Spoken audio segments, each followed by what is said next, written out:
Hi guys, welcome to Screen Guru. So here I am with a breaking news that is about the Middle Eastern Quad. ठीक है. So this news has been a very huge breaking news for the whole world. It has changed the geopolitical scenario in the whole international politics. So let's start with it. Let's start with the world map. Let us look at what all the nations are there, what is the motive or objective behind this formation, and what is the individual objective I can say of each and every nation. हर एक nation का कुछ एक खुद का भी objective होता है, motive होता है ना, कोई पार्ट इंटरनेशनल ऑर्गेनाइजेशन का पार्ट बनने का. तो वो भी हम देखेंगे और ये किसको टैकल करने बनाया है, किस वजह से बनाया है.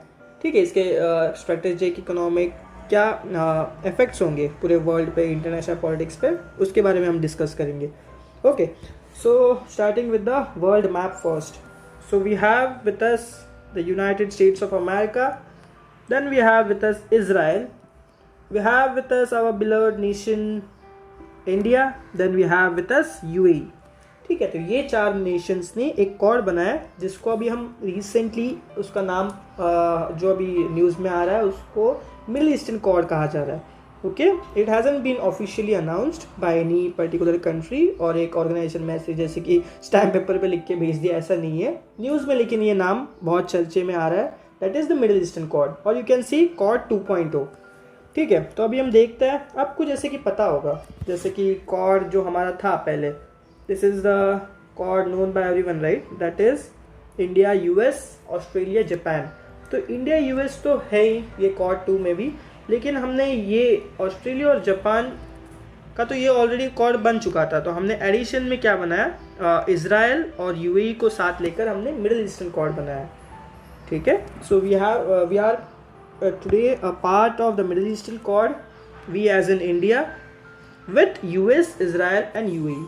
Now we will look into what all meetings have been taken place etcetera. तो अब ये न्यूज़ कैसे आई? ये बहुत रिसेंट न्यूज़ है. ये मंडे के दिन मीटिंग हुई थी, पार्ट वर्चुअल और part in person summit. There was a summit between the foreign ministers of India, Israel, US and UAE. US के secretary of state mister Blinken ने पार्टिसिपेट किया था और बाकी देशों के फॉरेन मिनिस्टर्स ने. ओके, ये 18 अक्टूबर डेट याद रखना, फर्स्ट क्वाड मीटिंग. ठीक है, और ये क्वाड का नाम क्या है अभी बोला जा रहा है, that is middle eastern quad और quad 2.0. Now the main motive behind this, I can say, closer cooperation or a group formation in the international arena, that is cooperation in trade, technology, big data and maritime security. ठीक है, तो maritime security जो कि oceanic region है उसके security related बात कर रहा है. Big data is talking about artificial intelligence, technology in the software sector etcetera. Then technology as an all, technology के बारे में बात कर रही है. That might be defence, that might be related to some software, that might be related to hardware, that might be related to infrastructure etcetera. And the other being trade. So trade is very important, right? Economics is the main motive. जैसे कि पहले युद्ध किसके ऊपर होते थे? पानी के ऊपर युद्ध होते थे, कास्ट के ऊपर युद्ध होते थे, रिलीजन के ऊपर युद्ध होते थे. लेकिन अभी जो ये मॉडर्न एरेना है उसमें जो मेन मोटिव होता है कोई भी वॉर के पीछे, that is mostly based on economics.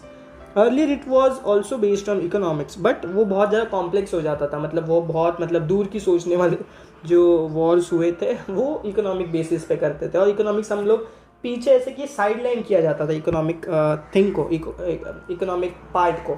लेकिन अभी जो मॉडल वर्ल्ड है उसमें सीधा साफ सामने आपको पता चल जाता है कि geopolitics, whatever the meetings have been taking place, whatever the submits are taking place, whatever the international geopolitics is taking place, that is wholly based on economics. ठीक है, तो economics के लेन then, trade, ऊपर नीचे, cold war, ये सब जो related it has direct relation with the economics. तो हम थोड़ी बैक स्टोरी देख लेते हैं. तो जैसे कि पैंडेमिक हुआ, सबको पता है पैंडेमिक से सब लोग जूझ रहे हैं. तो पैंडेमिक्स में चाइना ने क्या किया, it has increased its influence in Israel. ठीक है, स्पेलिंग थोड़ी रॉन्ग है, यहाँ देख लेना, इज़राइल और यूएई. ठीक है, तो यूएई और इज़राइल में चाइना ने इन्फ्लुएंस इंक्रीज कर दिया. अभी इसका मतलब है कि वो लोग टॉक्स लेने लग गए। उनके बीच में एक कोऑपरेटिव एग्रीमेंट भी फॉर्म हुआ था, जो हमारे जो इज़राइल के पहले प्राइम मिनिस्टर थे उनके बीच में और the current leader of the China, उनके बीच में एक पैक्ट साइन हुआ था, कोऑपरेटिव पैक्ट। फिर यूएई और चाइना के बीच में पैक्ट साइन हुए थे। बहुत ज़्यादा मतलब क्लोज आ गए थे ये जो तीनों नेशंस है ना, इज़राइल, यूएई और चाइना। अभी चाइना का मेन कॉम्पिटिटर कौन है? That is the US. That is obvious, right? तो यूएस को ये मंजूर नहीं था कि इज़राइल, यूएई, चाइना ज़्यादा क्लोज आ जाए। यूएस भी कुछ करेगा ना। फिर यूएस ने क्या किया? US increase its talk between US, the talks increased between US, Israel and UAE। उन्होंने जब भी बातचीत शुरू कर दी, मीटिंग्स वगैरह रखे गए किस कंट्रीज़ के बीच में? US, इज़राइल और UAE। ये 3 कंट्रीज़ का नाम याद रखना है आपको। अभी फाइनली यूएस को पता चला कि यार इंडिया को तो हम छोड़ नहीं सकते। India is a important contender and we have to be a part of we have to make India part of this international group, right? So finally India was included। पहले ये ग्रुप कौन सा था? यूएस, इजराइल और UAE. ये तीनों ही meeting कर रहे थे आपस में, ट्रेड के बारे में, इकोनॉमिक कॉर्पोरेशन, ये सब के बारे में बातचीत कर रहे थे, ठीक है। बट फाइनली यूएस को अकल आई, आई कैन से, यूएस ने क्या बोला कि यार इंडिया को भी हमें करना पड़ेगा इंक्लूड। तो US included India as the fourth leg of this whole group, ठीक है। The fourth and one of the most important part as well. So you can see, ये हमारे जो फॉरेन मिनिस्टर है एस जयशंकर, उन्होंने ट्विटर पे photo डाला था। तो this is the photo, this is part virtual and part in person meeting, ठीक है। ये आप देख सकते हो यहाँ हमारे foreign minister, he is secretary of state Blinken of US. So moving ahead, अभी मैंने आपको बैक स्टोरी भी बता दी, तो थोड़ी बहुत मालूमात भी हो गई आपको ये बना किसकी वजह से। हमने मेन ऑब्जेक्टिव्स भी देखे, ये आपको याद रखना। This objective is very important. Direct questions आपको अगर एग्जाम पर्सपेक्टिव से पता करना है, so this is very important. अब तक की जो जानकारी आ रही है, till date the news is telling us that it is based on trade, technology, big data and maritime security. These are the core points or the core objectives of this particular group. Now moving towards the members in the meeting, as I said that the first meeting of this squad took place on 18th October 2021. तो इसके members कौन थे वो देखेंगे हम। So the first member who made this group is the US Secretary of State, Mr. Blinken. Then we have Israeli Foreign Minister, FM means Foreign Minister, Mr. Yair Lapid. Then we have UAE, United Arab Emirates, Foreign Minister, AB Zayed. Then we have India's Foreign Minister S Jaishankar. तो ये 4 लोगों ने meeting की थी, in person and part virtual. और इन्होंने ये भी कहा है, यहाँ मैंने मेंशन नहीं किया, आपको बता देता हूँ, that they will meet in person at Dubai expo. Dubai expo जो अभी मीट होने वाली है, उसमें वो लोग इन पर्सन मिलने का डिसाइड हुआ है, ये 4 कंट्रीज़ के बीच। तो ये 4 कंट्रीज़ के जो भी फॉरेन मिनिस्टर्स वगैरह है, वो लोग इन पर्सन मिलेंगे कब? दुबई एक्सपो में, okay, as per the news reports. Now moving ahead, it is described as the international forum for economic cooperation. That is needless to say, right? मैंने आपको इकोनॉमिक्स वगैरह बता दिया ऊपर, इकोनॉमिक्स में हमने बात की, फिर 4 मेन ऑब्जेक्टिव्स देखे। So it is described as a international forum. जो बाकी कंट्रीज़ है, सब कंट्रीज़ का ध्यान होगा ना अभी, यार ये फोरम में क्या होने वाला है, ये ऑर्गेनाइजेशन क्या करेगा, ये सब का ध्यान होता है ना। कोई भी अगर आप जैसे कि बीमस्टेक ले लो या फिर सार्क ले लो, ये कंट्रीज़ के बीच में जब भी मीटिंग्स होती है, जब भी कुछ हलचल होती है, तब पूरे कंट्रीज उस पर ध्यान देने लग जाते हैं। पूरा इंटरनेशनल एरिना उस पर ध्यान देता है कि यार ये लोग क्या कर रहे हैं आपस में मिलकर। So this is by the international community, it is described as the international forum for economic cooperation. Now the main objective or the summarized objective, I can say, it is to generate synergies between beyond government level cooperation। मतलब government to government तो यार सबके relations है, जैसे कि India और US का बहुत अच्छा रिलेशन है। US is one of the biggest, I can से the final part, the India's biggest exporter is US. मतलब जो भी इंडिया से सबसे ज़्यादा खरीदने वाला जो देश है वो यूएस है, ये अभी सबको पता है। Then we have very good relations with the Israel, right? Benjamin Netanyahu जो थे earlier leader of the Israel. He was one of the closest friend of our PM as well, Prime Minister Narendra Modi.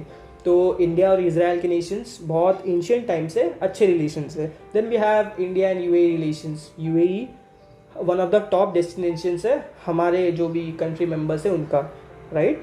सो हमारी personal I can say government to government ये तो relation है पहले से है. लेकिन ये जो साइनर्जी को बात जो की जा रही है, that means we have to create cooperation.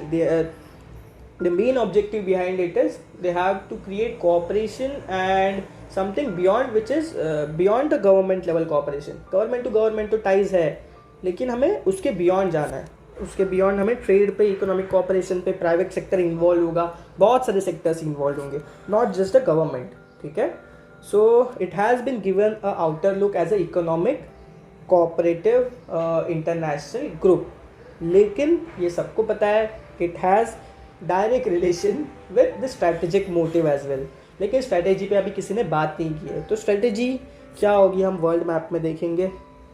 Now being at the central point of the whole world, we know that China has to take this route to go towards the African market, right. The Russia has to take this route. So by considering this as a whole group like United States of America, then we have Israel, UAE और India, हमने एक ऐसा barrier form कर दिया है, right. तो अभी जब भी कोई भी ट्रेड वगैरह करना होगा तो हमें ये जो बाकी के नेशंस है उनको हमारे थ्रू पास करना होगा, right. So that can create a huge amount of influence. अभी आप बोलोगे सर ये ऐसे कैसे होगा, ऐसा नहीं हो सकता ना, हमने मतलब टैक्स लगा दिया वगैरह. लेकिन even if there is a certain group formation, it is not like मतलब हमने ऐसे दीवार वगैरह बना दी, लेकिन इसका इन्फ्लुएंस बहुत ज़्यादा होता है. आप डिटेल में स्टडी करोगे ना तब आपको पता चलेगा. Okay. So this is one of the thing. Then we have maritime security. यहाँ आ गया इंडियन ओशन, राइट. ये हमारा सब Indian ocean region. Then we have the Atlantic ocean, one of the major parts of the world water routes I can say. तो maritime security में US का बोलना आपको पता ही है, फ्रीडम ऑफ नेविगेशन वो प्रोपेगेट करता है. तो US is also trying to make this region secure with the help of our nations. And India का क्या फ़ायदा है इसमें, the Indian ocean region, okay, to tackle China, right. तो this is the strategic points. As well as अगर US को entry करना है कभी भी कोई भी मिलिट्री वाइज, तो India is one of the prime location to tackle the whole Asianic region, right. India और यूएस के बीच में अपने को डिफेंस मेजर डिफेंस डील्स भी हुए हैं, राइट. तो यूएस भी एक बहुत इंपॉर्टेंट हिस्सा बन जाता है नॉर्थ अमेरिका और साउथ अमेरिका बीच, right. And when we have Israel, the one of the nation which is known for its defence, which is known for its smaller nation but a huge amount of, or I can say one of the most secure places, right. उनके special forces, उनकी intelligence agencies की वजह से Israel famous है. तो अगर Israel को हमने हमारा पार्ट बना दिया तो यूएस, इंडिया, बाकी नेशंस को भी फ़ायदा होगा, राइट. इजराइल हर बार हमें सपोर्ट करेगी, कोई भी मिलिट्री टॉक हो, कोई भी मिलिट्री पैक्ट हो उसमें. तो Israel one of the top contenders in the Middle East region और the whole African and European continent. तो हमें Israel one of the most important हो जाती है. और बाकी रहा हमारा UAE, that is United Arab Emirates. Now UAE is famous for its capital. यार वहाँ आपको पता ही है पेट्रोलियम प्रोडक्ट्स के लिए वगैरह फेमस है. तो कोई भी चीज़, कोई भी वॉर, कोई भी मिलिट्री किस पे चलती है, पैसों पे चलती है. किस पे चलती है, कैपिटल पे चलती है, राइट. पैसा means capital, wealth, not just in the form of currency but in the form of different material objects. So we have with us Israel, the UAE, ठीक है. तो अभी यहाँ आपको लास्ट सेंटेंस समझ आएगा. The US motive behind this is getting hand on the UAE capital, the Israeli technology. Israel is famous for its startups, for its innovations, because it invests a huge amount of its GDP in the startup sector, in the entrepreneur sector. So it is famous for its technology. And then we have the US wants cheap labor from India. India's population is high, we have many big brains, we have great brains in us. जो भी NASA के prime scientist है वो भी Indian origin से है. आप बहुत सारे देशों के देखोगे, बहुत सारे international communities, private sector, leadership positions पे बहुत सारे इंडियंस हैं। तो उनको पता है कि इंडिया के जो लोग हैं वो कुछ भी काम कर सकते हैं, ठीक है। Minimum investment and maximum output, what I said is minimum investment, maximum output is what India famous for. हमने जो मॉम मिशन किया था, इसरो ने जो मॉम मिशन किया था, उसका बजट इंटरस्टेलर मूवी से कम था, right. If I am making the statement, you can check it on Google as well. तो इसरो ने इतने कम पैसों में पूरा मार्स तक हम पहुंच गए जितने में यूएस ने एक मूवी बनाई, right. So they know that there will be minimum investment required if we take the brain और if we take the members from the working force from India, because it has maximum output. वहाँ के लोग होशियार हैं, India के लोगों को हमें यूटिलाइज करके डेवलप करना है, not just US but the international community. तो इंडिया के पास बहुत अच्छी वर्कफोर्स है और मिनिमम इन्वेस्टमेंट, आपको ज़्यादा मतलब इन्वेस्ट करने की ज़रूरत नहीं पड़ेगी। So that is cheap Indian labour. UAE का capital, Israel technology, cheap Indian labour and US power, super power, सब जगह इन्फ्लुएंस है यूएस का। तो ये सब मिलके पूरे इंटरनेशनल एरेना में एक स्टैंड लेना चाहते हैं against the Chinese region. I will not say Chinese nation, but the region, because China is constantly utilizing its power and influence and strategies to increase its influence all over the other region, all over its surrounding areas, right? The South China Sea issue, the Taiwanese issue. तो Chinese reason के बारे में बात करें तो Chinese का जो भी इन्फ्लुएंस है उसको टैकल करने के लिए ये 4 कंट्रीज़ ने एक फोरम बनाया है। So I hope you got value in this content, value in this video. If so, please do comment. Feedbacks are always welcome. Thank you for being with me. Have a great day ahead. That's Screen Guru for you. ये भी परेशान हो गए, हम भी परेशान हो गए। करो फिर, हमारी पावर है, हमारी पावर है।